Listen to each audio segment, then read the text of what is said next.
araw mga ka-59 and God bless po sa ating lahat. Ingat po tayo sa ating duty. So ang topic po natin ngayon, isa po sa tanong po ng ating follower na si Sir Batwa Abubakar. Ang tanong po niya, bakit daw kailangan magkaroon ng exercise sa fire exit? Kasi po sa amin, ang amin pong gawin na nagkakaroon kami ng exercise sa fire exit ng building. Kasi high-rise nga po kami, although kahit low-rise dapat meron. Ano yung purpose? Ano yung reason? Iyon ang tinatanong po ng ating isang follower po. Ano po? Bali ni Sir Batwa Abubakar. Kasi kami bali from 51st floor, kasi kami 54th floor po yung aming building. So high-rise siya. So from 51st floor down to basement 7, kasi ang basement po namin is hanggang basement 7.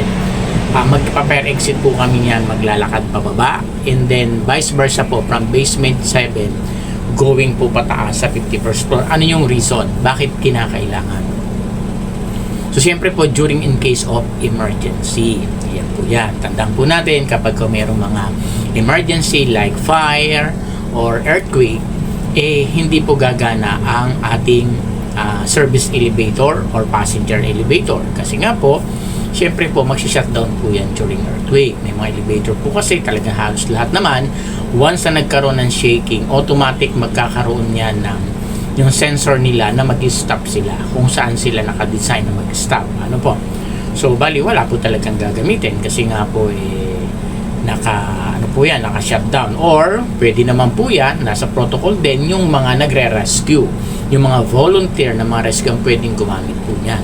So talaga pong fire exit ang gagamitin po. So ito po yan sa mga security personnel precisely.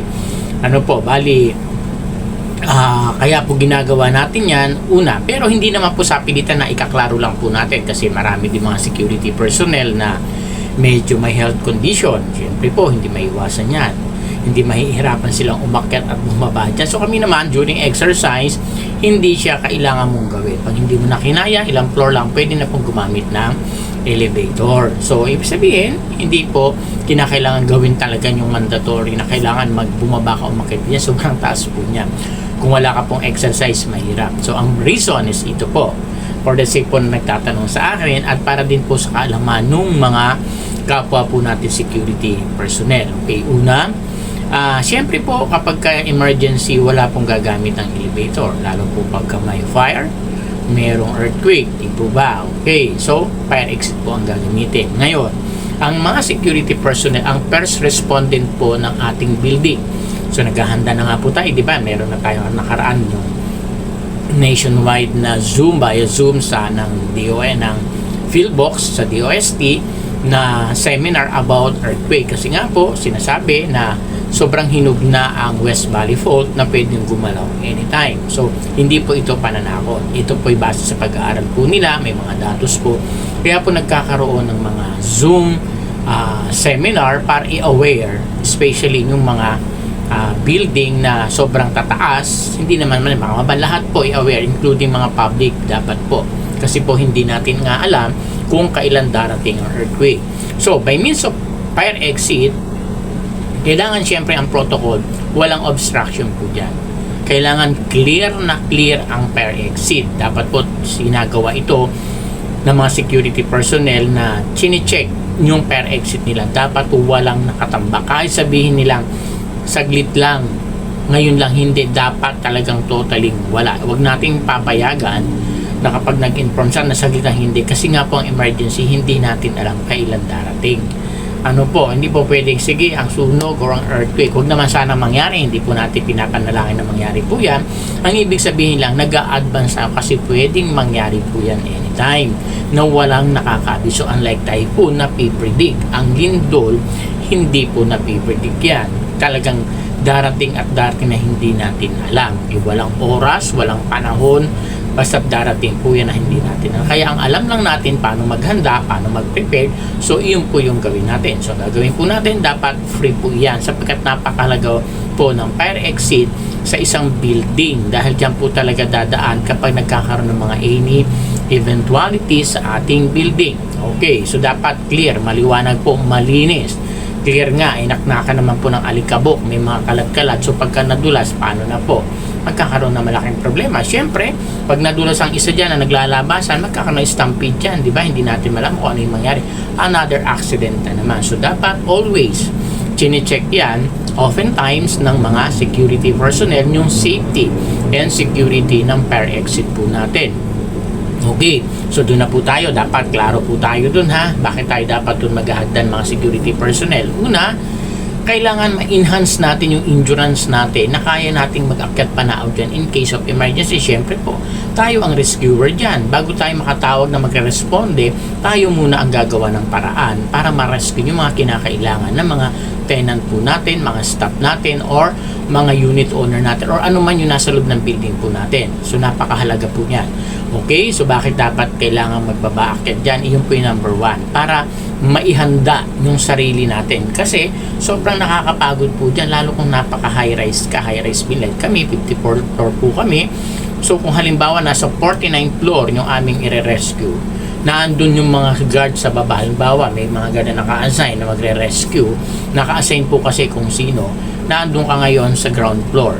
So, aakyat ka, walang elevator, magpa-fire exit kapag may nagtawag na meron dito sa taas na kailangan natin ganito, ganyan. So, kailangan i-rescue. Dalan natin ang spine board kung ano yung mga kailangan dalhin. Imagine mo, from ground floor going to 49th floor, magpa-fire exit ka. Paano kung hindi mo kaya? Baka wala pa sa kalahati, hindi na kinaya. So, anong mangyayari po? So, napakahalaga. Kaya dapat po ang mga security personnel, una ninyong pinapamiliarize ang inyong area of responsibility.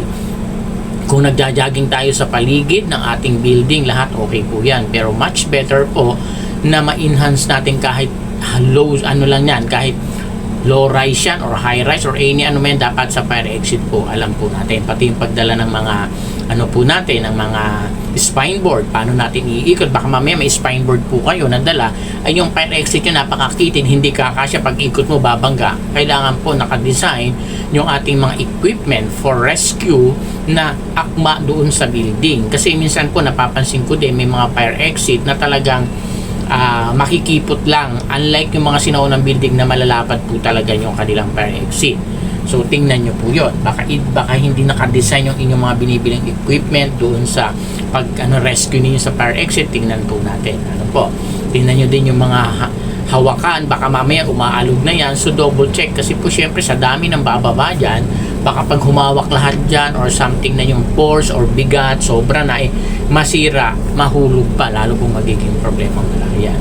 So, always check po natin yung mga tiles. Baka po may mga basag na, may mga uka-uka na, may gumagalaw ng mga tiles. Kung naka-tiles po yung inyong fire exit, i-double check po natin yan. Okay, so yun po ang kahalagahan. Bakit kinakailangan natin na magkaroon ng exercise sa fire exit po natin?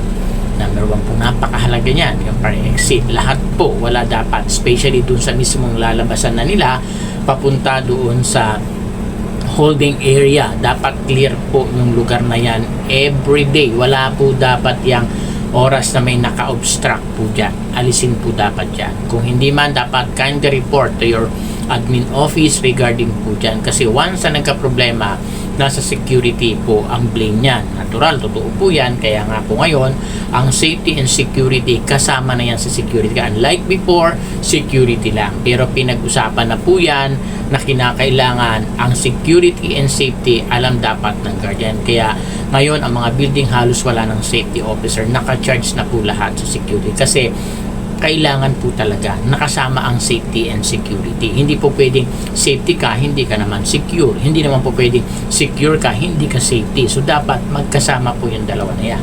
Safety ka and secure ka.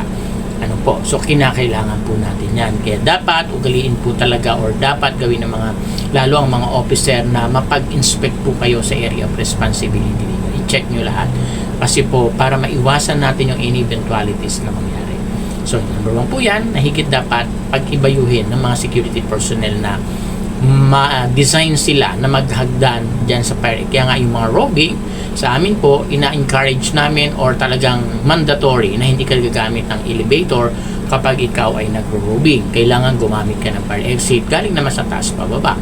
Pero dapat sanayin din ang sarili na mag-roving ka galing sa baba pataas. Kasi hindi natin masasabi, pwede kang, katulad nga po, pag magre-rescue, nasa baba ka. Kailangan namang mauna ka sa taas, wala kang elevator. Di po ba? So, talagang gagamit po tayo ng fire exit. Kaya napakahalaga itong fire exit na dapat laging maayos. So maraming pong salamat. I hope po nasagot ko po yung tanong ng ating pong follower na si Sir Batwa Abubakar regarding dun sa kanyang tanong. Kaya sir, kung meron po kayo, kung sa building kayo naka-assign na may fire exit, gawin po natin yun para unang-una exercise na rin po na makakatulong sa atin.